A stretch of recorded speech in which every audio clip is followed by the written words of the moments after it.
All right. So once you get the calculator on the online calculator, this becomes pretty easy. All you're doing is plugging in numbers. So we know the loan is 5,000. We know the loan term is 2 years or 24 months, right? And then we know that the rate is 7%. So we go to this thing, and then we calculate. Where is 5,000? 2 years and 7%. Why did I close that?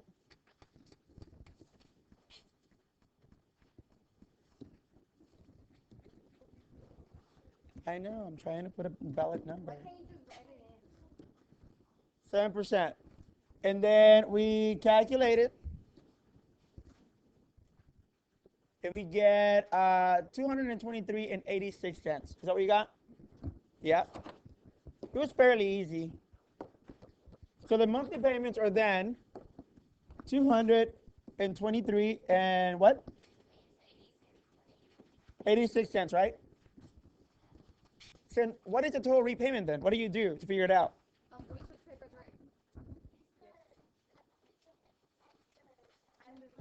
Okay, so how many months are there? So what do you get when you multiply by 24? 72? And how many cents? 64. Explain yourself. 64. No.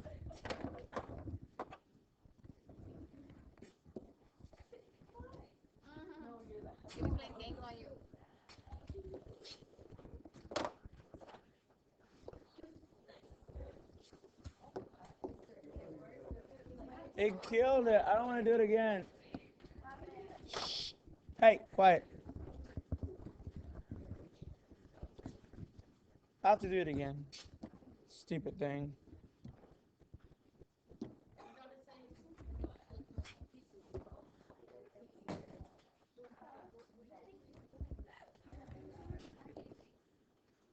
All right, so hopefully this thing will work.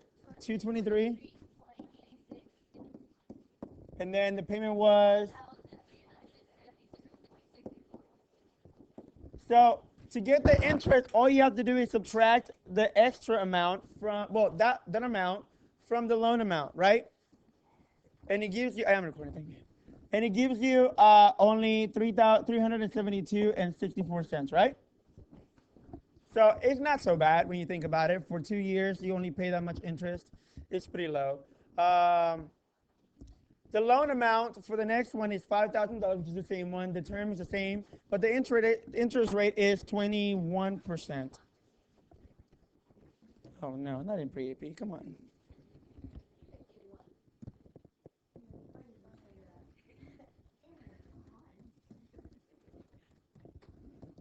21%.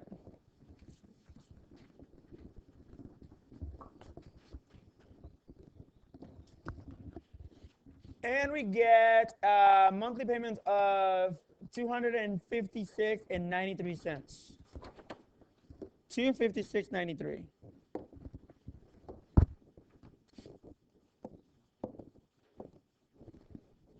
Now, what is the total repayment?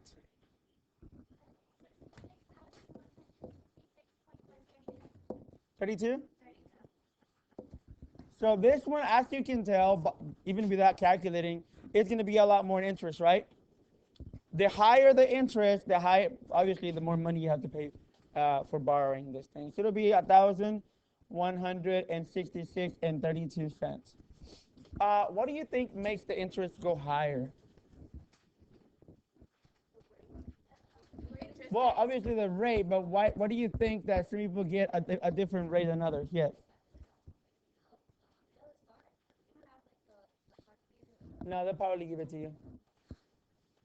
So what do you think? What do you think people get different rates?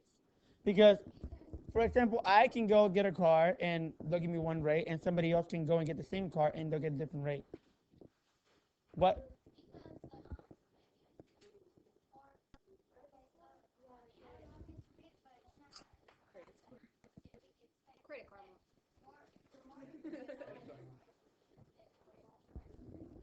No, not for that one. Yes. Not that one either. Yes, for the credit score. If you don't know what that is, you eventually find out. Uh, let's say that Stephanie tends to borrow money from people. Uh, but she always pays back on time. She always pays back on time. If you all know that, and she comes around and asks you for money, there is a high chance that you're going to say yes. Logically speaking, not because you're trying to be a mean girl. Logically speaking, if she came around and asked you, why would you say yes to her? Because you know that she will pay back on time. Yes, your credit score depends on basically how.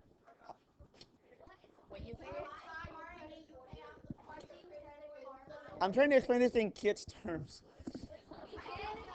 In a way, no, in kids. Hey, shh. It depends on how good you are with paying your debt, basically. How much people can trust you with that. If I have somebody who doesn't pay, I'm gonna use Jennifer. Let's say Jennifer always asks for money, but she's always late, so she never pays on time, and sometimes she just kind of like forgets to pay. Then if you know that, most likely you'll be like, no.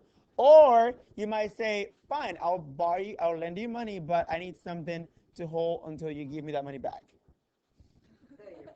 Yeah, that is a good example. That means you have bad credit. The credit is basically that, yes. Make it fast.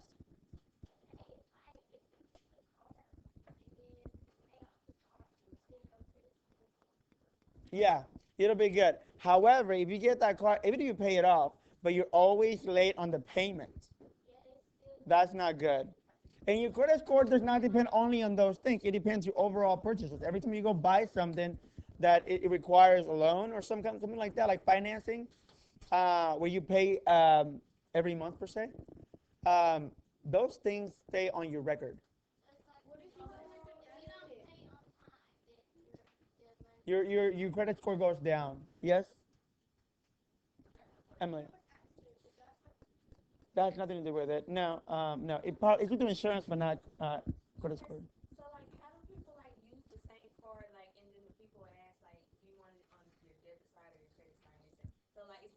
All right, let me separate two things. A credit score is different than a credit card. A credit card is basically a loan from the money. It's like from the bank. It's saying I'm gonna use this and I'll pay it later. That's separate from your credit score. Your credit score is a completely different thing. It's not about how much money you have. It's your ability to pay back stuff on time. Responsibility, yes. Whereas the credit card is just you have a credit card and you use it. For me? Okay. All right. So please do not confuse the credit card with the credit score. You won't be dealing with credit score in these things probably, but it's good to know those things because it teaches you at a very young age that you have to be responsible and that you have to always pay your debts on time. Trust me, there are many people who have really bad credit scores because since they're young, they get used to be like, I'll pay it later, and I'll pay it later, and I'll pay it later. Yes, by becoming more responsible, but it's really hard to build up your credit after you messed it up. So it's better if you start from very young, like at the very beginning, um, with that kind of responsibility. Um, Sometimes, if your credit score is really bad, you will get denied, and they just won't sell you anything. Mine's all right, because mine's new. Mine's pretty new. Yes.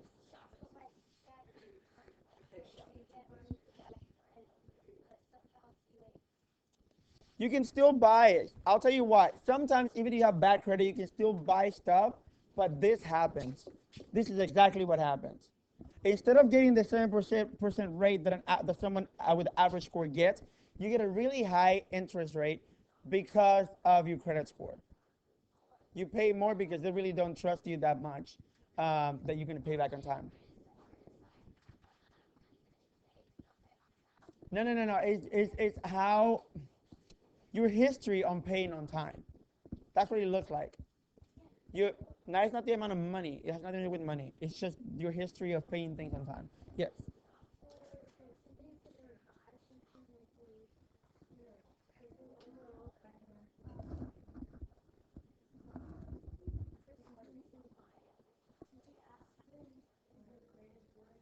They will ask you if you're the one buying it. Yes. So,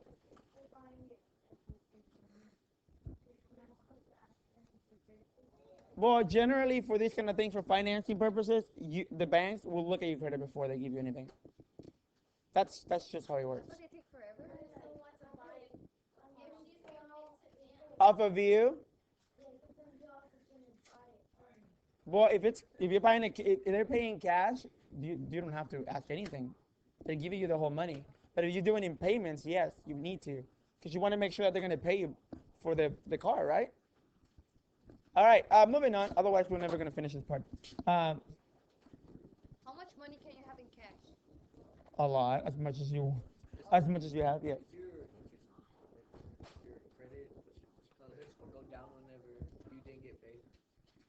No, that doesn't make much of a no. If It doesn't depend, guys, on the amount of money that you get paid. It depends on your ability to pay your debt.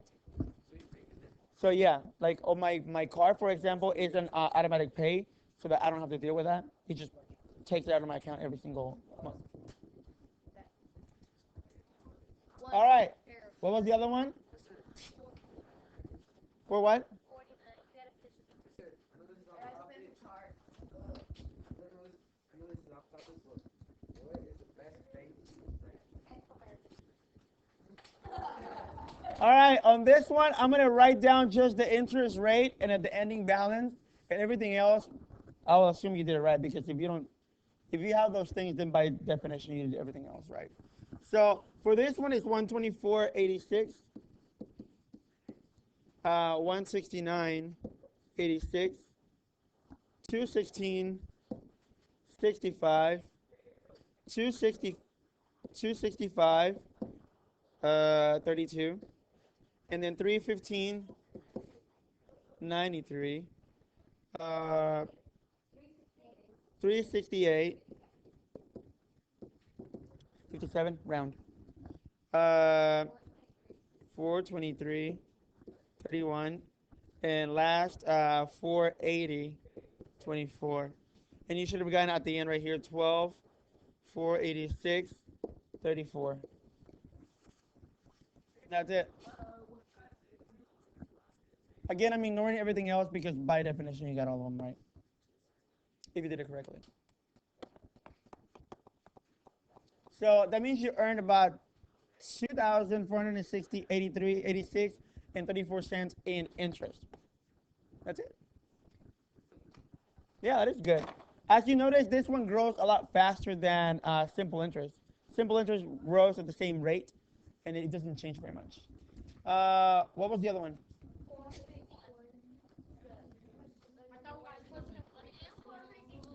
Yeah, 451 1 and 2, right?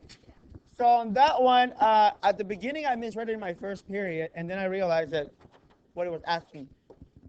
Um, it says Gina deposits $150 at the start of each year into a college savings account that pays 4% simple interest at the end of each year.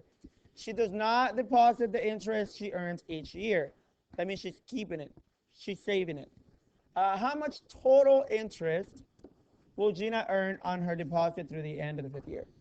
What do I get? 30. That's what I thought. It's actually 90. So you do interest equals principal times rate times the time, right? So for the first year, you should not be writing this down. That was homework. No, this is no homework. Sure. All right. So for the first, when you multiply 150 times 0.04 times 1, which is the first year, what do you get?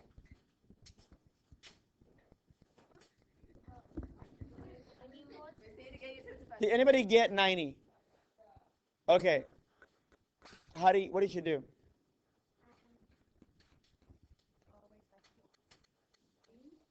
Go ahead.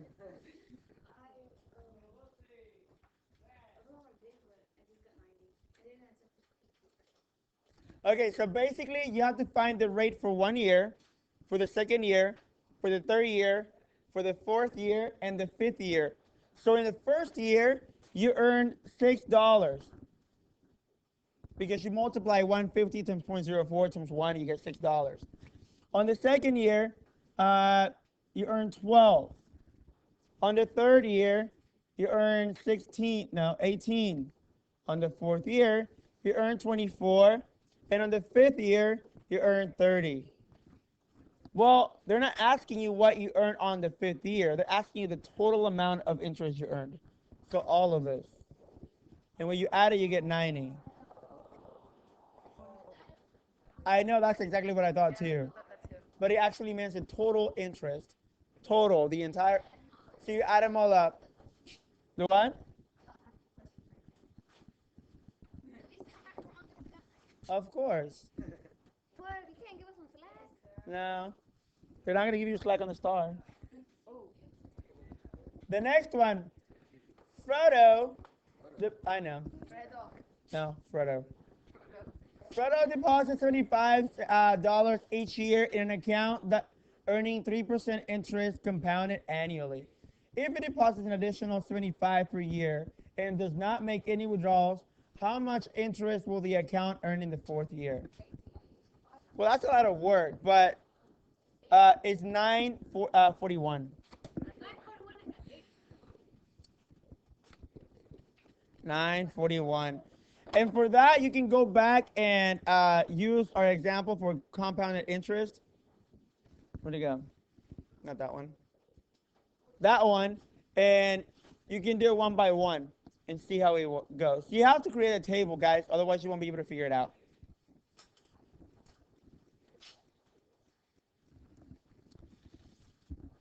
Blah, blah, blah. Blah, blah, blah, blah. Where?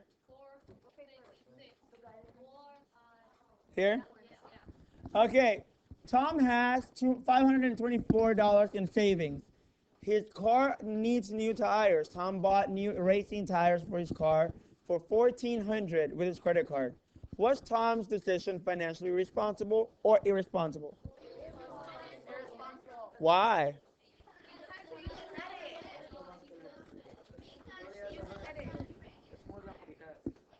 Can somebody raise their hands before they talk?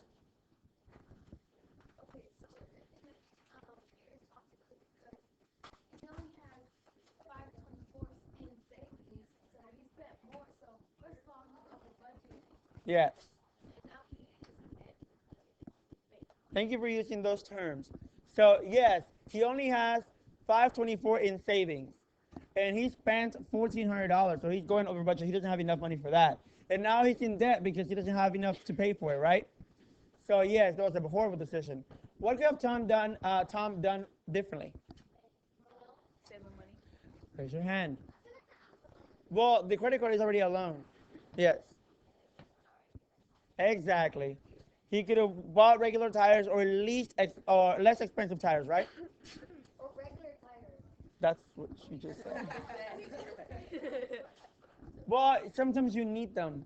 Like when you need tires, you need tires. Like you can't just be like, oh wait. All right. Boy, you can't drive your car. All right. Identify the payment method used in each transaction as cash, credit card, a debit card, or store value card. Trina received a gift card to an electronics store and used it to buy a video game. Store value. Store value. I'm recording. Sue.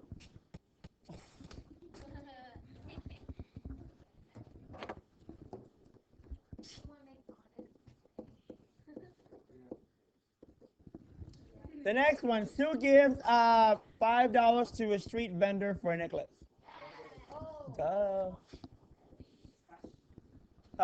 Steve sets up an online payment for his cable bill that withdraws $50 from his checking account.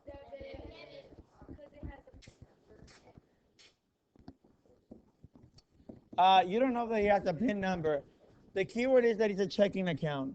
When you're talking about a checking account, you're talking about debit cards. Debit cards are attached to checking. It's like, it's literally your money that's already there. Okay, determine it. Yes. Yes, the PIN is the checking account, but he didn't say anything about PIN right here. Where?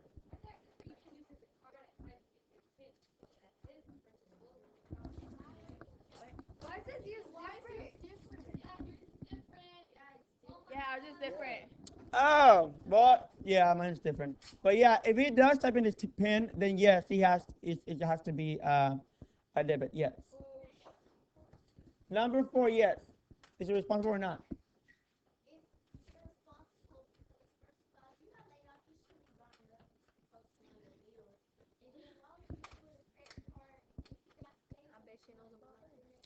You only get $100.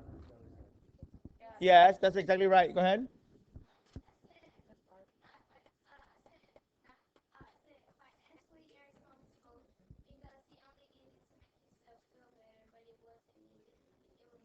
It was not a need. selfishly wasted? It was not a need. So I'm not gonna lie, but when I did not have a job in December, the first thing I did was go buy clothes. But hey, I didn't spend a lot of money on it though. I only spent about 200. Yeah.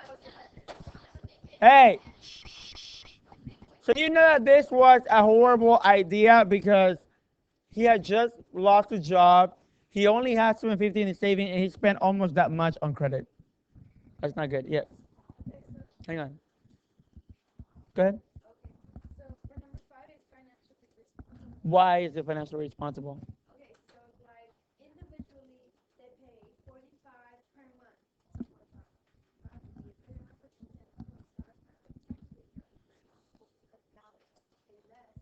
Yes, exactly right. So, and that works with car insurance, health insurance, and so many other things, even telephone bills. Like for mine, if I pay separately for T-Mobile, it will be about 100 for each line for one line. But if I have my family on there, it's 200, but it has 4 lines. So it decreases the more you have. Yes,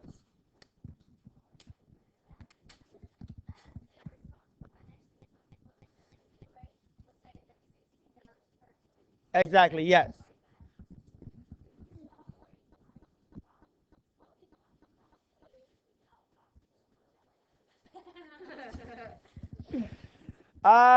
You know how some people eat ice cream or something sweet when they're sad? That's not in the real life. Well, my thing is clothes. I don't care about food. I don't care about other things. But like if I don't feel good or if I'm a little worried, I shop. Do what? I know if you broke, you broke. But hey, it's better than going insane and crying all day, right? Like being broken sad or being broken It's happy. like watching. I know, I know. All right. On this one, what is a check? What is a check? I know that was all we asked, right? What is a check?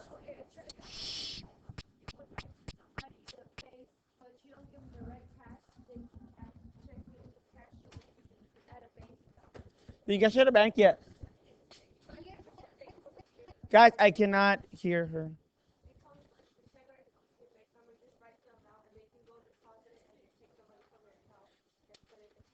Exactly. Guys, please pay attention to these because if you see it on the test, you will not know what they are, and you need to.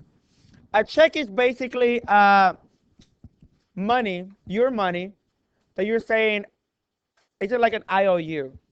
You give it to this person, and it's not automatic cash. There is no value on it until you go cash it. Once you cash it, then it comes out of your bank account. It has to be attached to a bank account. It cannot be attached to a credit card. That's what it's called checking account, debit card. Because the debit card and the check are the same thing. They come from the same account.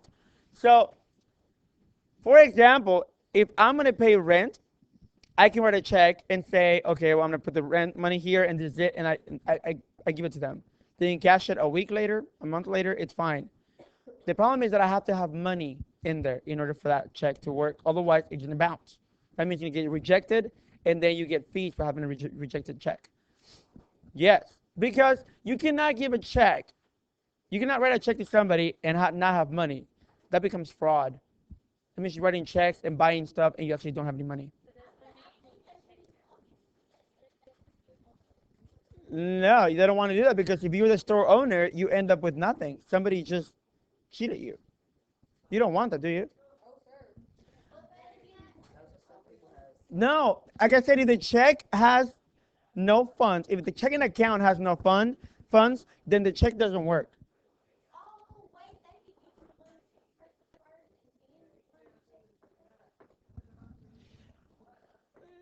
Okay, let me. You use a check to buy stuff. So let's say you go to the store and you're buying a TV, and you write a check to them, and you give them that check. Nowadays, you don't use that many checks anymore, but they used to before. But you grab the check and you put it in. Okay, you were good to go. And then they will go cash that check after you already took the TV and everything, and it wouldn't work. It will bounce. That's fraud. So you can't because I mean they already left with TV. Well, you can because you can track him back, and it's yeah. All right. So what is a money order? What's a money order? Yes. Yes. Go ahead.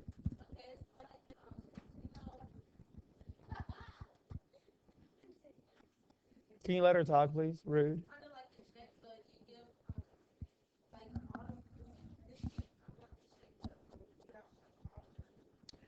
Exactly. It's like a check, but it's actual money.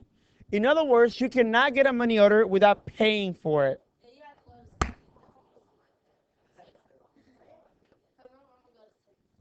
Do I need to, let me stop for them so they can control and finish whatever they're doing.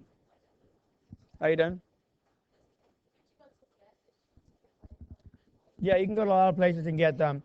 I want you to understand the difference between a check and a money order. A check is saying, I owe you money, here's this paper, cash it, and it'll come out of my account. A money order says, this is money. It's literal, you cannot give a money order, you cannot get a money order unless you pay for it. You give them cash, they give you money order back.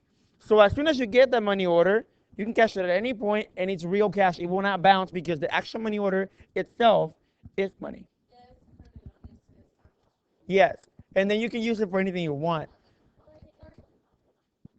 Not the lottery thing. Okay. It's like a gift card, yes, but you can. It's literally cash. So when someone writes a check, where's the money coming from? Somebody already said that. The money order has nothing to do with the bank account. No. When somebody writes a check, it comes out of your bank account, a checking account. When somebody pays you with a money order, where is the money order coming from? Cash. All right. Do you think it's more secure to have someone pay you with a check or a money order? Money order, right? Because the check can bounce and the money order won't. You already have it. It's money. All right, we're going to skip all this, the same thing, blah, blah, blah, blah. And we're going to jump into the cost of college education. So this is something that a lot of people need to consider, especially high school seniors in the last year of high school. A lot of you probably don't think about how to pay for college. You're like, oh, I might go to college, or I want to go to college, but you don't understand how costly these things can be. College is not a very cheap thing. It is really, really expensive. And if you don't have the grades for it to get scholarships, or you don't have the qualifications to get scholarships, you end up paying it out of pocket. Yes. 459. All right. So this example is used in Texas A&M. I actually was supposed to go to A&M when I was in high school, when I finished high school. And I actually was enrolled. I already had a room and everything.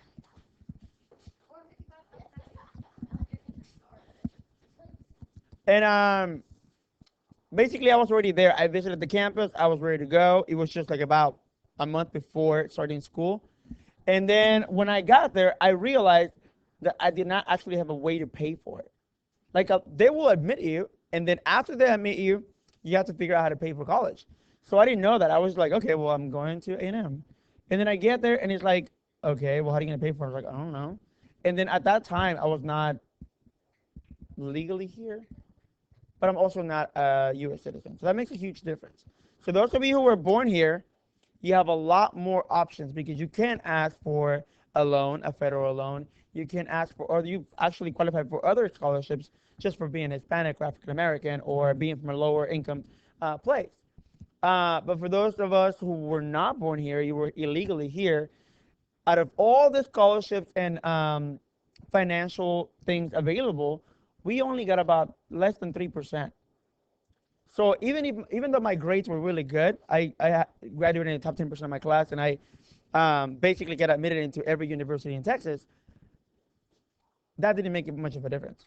If you're not here legally, basically you do not have the same opportunities of other people. So it's not, but in a way, I mean, it makes sense. Well, I don't know. So anyway, we drove back that day. Like I was really sad because I was really ready to go there, and then turns out that it doesn't matter how smart you are or how great you could be in a particular thing. If you can't pay for school, you cannot go to school. So my advice to you now is to focus on your grades. If you focus on your grades, you have a higher chance of getting grants, getting scholarships, getting people to sponsor you. If you're in sports, you can even get scholarship reports for being a really good player. They want you at the universities, so they'll pay you for you to go to college. Yes, it's the same thing. Nothing has changed when it comes to being legal and not being legal. And I have friends who were horrible. I'm talking about probably the lowest of the lowest in my high school, and they were able to get financial aid, whereas I was one of the best ones and I didn't. It's just, again, it depends. But there were, I mean, and I wish I had known this stuff at the very beginning when I was younger, because I would have worked on this when I was in high school. I would have looked for all those scholarships, I would have looked for all these grants, and I would have applied for those things. But I didn't know about them, so it was a little too late by the time I got there. Yes, but at that time, like I said, I didn't know. Right now, you can go online, and there are so many things that you can find, so many places, people that will sponsor you, so many businesses that will sponsor you, especially that are directed to Hispanics or African Americans or people who are of lower income. I can later on. But here's the thing. I want you to understand what that means now so that you have an idea of, you have a focus like, I need to go to college, yes. But you also have to think about, how am I going to do it? So I realized once I got to, I went to El Centro instead because I couldn't go there. Like I figured, well, if I'm not going to go here, I'm not going to just take the year off and not go to school. I ended up at El Centro, which I finished a year and a half, and I got a scholarship there. It was fast. It was good. It was cheaper, way cheaper. And I'll explain why. So this girl, for example, June, wants to attend A&M in Kingsville. She's 18. Obviously, she just finished high school and lives in Dallas. Oh, cool. Basically, this right here, the chart shows you how much things cost. I want you to understand that tuition is separate from everything else. When you go to college, it's not just this one big thing. Everything is separated. Tuition is only for you to be able to attend the class. That's all it pays for. Then you have to pay all the other fees. Like, for example, to apply for the school, to apply for this, fees for whatever it is that the school has, and then room and board, which is living on campus in a dorm, and then eating. Then you have books. Books are separate, and they're very expensive. And then other things that could be like your parking, transportation, entertainment, personal clothes, all that stuff that you buy for yourself while you're there. Because you're literally there the whole year, the whole 4 years sometimes. And then your parents are not there, so you have to have that money. No, I didn't. I graduated from high school, regular high school.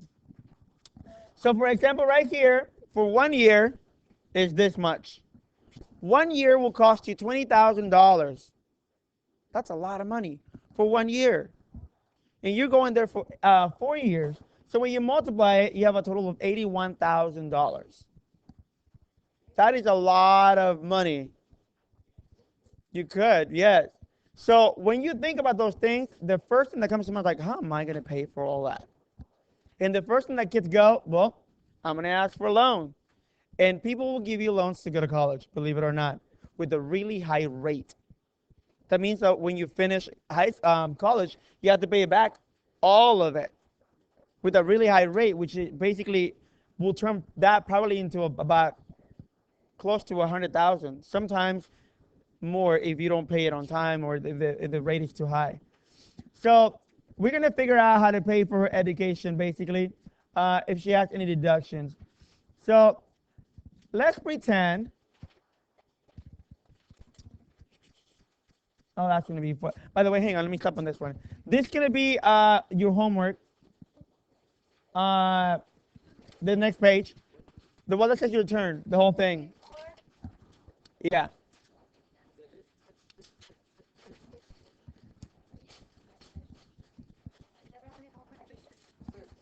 Yes, hang on. And then we're gonna do this one over here on our own. Hey, I wanted to give you that first so I don't forget. But we're gonna now figure out how June's gonna pay for college if she has savings accounts or if she has any kind of money that she saved or grants or scholarships. So like in my example, when I went to El Centro College, I basically went for free because I applied for the scholarship. I got it. It wasn't expensive. Every time you go to a community college, it's going to be a lot cheaper than going to a university. Do I have to stop? Can you sit over here? Thank you. Every time that you go to a community college, you're going to get a much lower rate because a lot of it is funded by either the city or the state or whatever. So you end up paying a lot less in tuition than you would in a regular university. For example, at my university, you could pay $900 for one class only, whereas a community college is probably around $250. There's a huge difference. Not necessarily, because I went to El Centro College for my basics, which is the first 2 years, and then I transferred to UNT, which is a really good university, and then I got a scholarship over there too, and grants, and I didn't pay for any of that, and now I'm at SMU. So it doesn't matter really where you start, it matters where you finish. So when you consider my situation, I graduated from UNT, which is one of the best ones in the state, and now SMU for my master's, which is one of the best ones in the country. So does it matter that I started at Centro? No, it doesn't. It actually means that I saved a lot of money. I was pretty smart when it came to scholarships and grants because I applied to everything that I could, and I got a lot of it. And that's one of the things that you need to remember whenever you get to high school. If you run into a situation where you're like, I don't know how to pay for college, go for that route. Go for that route and then work your way up there. Also keep your GPA high. If you keep your GPA high, that helps you get more scholarships. GPA is your grade point average. So basically whatever your average is at the end of the year.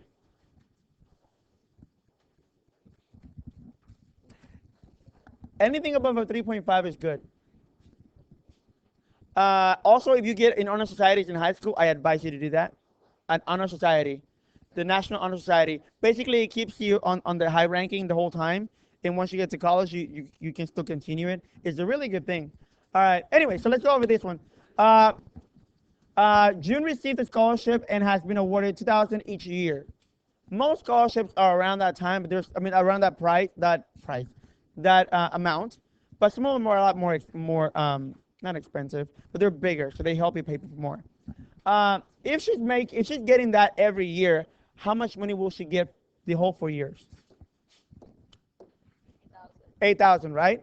So what we would do is subtract 8,000 from the total of 81,984, and we'll see how much we have left after we deduct the scholarships.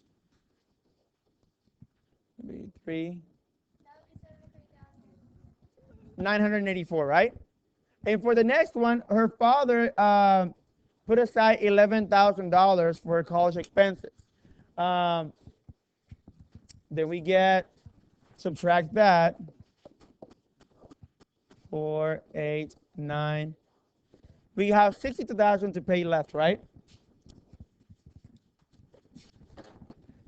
Then at the beginning of each year, she put 4,500 every single year, and this thing was compounded annually. So it was not simple; it was compounded. Basically, that the rate, it was simple, not compound. I mean, it was compound, not simple. So you calculate it differently; it increases. So basically, you grab this number, put it over here. 4, 6, 1, 12.5. Then she deposits another one, and then you add it together. You put it in the new balance. Then you grab that number, multiply it by 0.25, and go back and keep adding it back and forth. The point is that at the end of the 4 years, she ends up with 19,000. So then we subtract that from the total.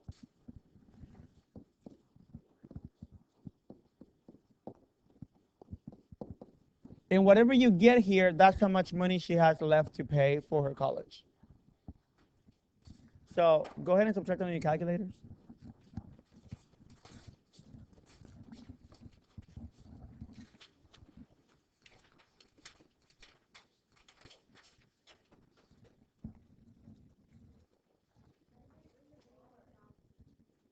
Yes, 43,831. That's how much money she has left to pay.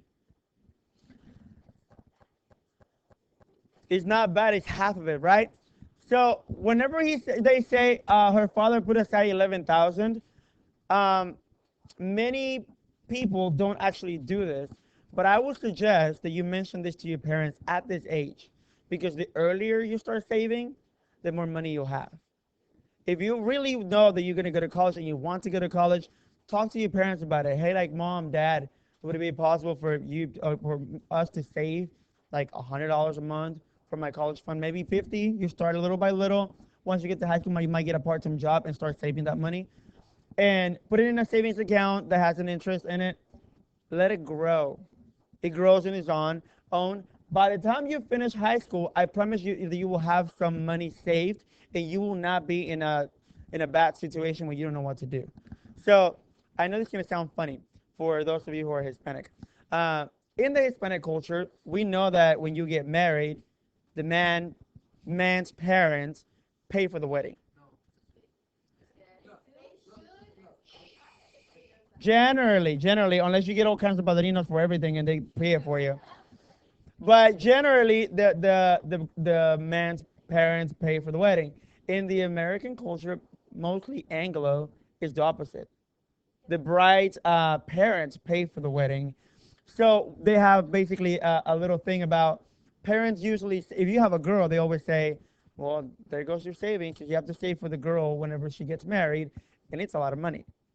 In the Hispanic culture, it's usually the man, the groom's parents. So for the guys, marry an American girl. For the girl, marry a Mexican. That way you don't have to pay for your stuff.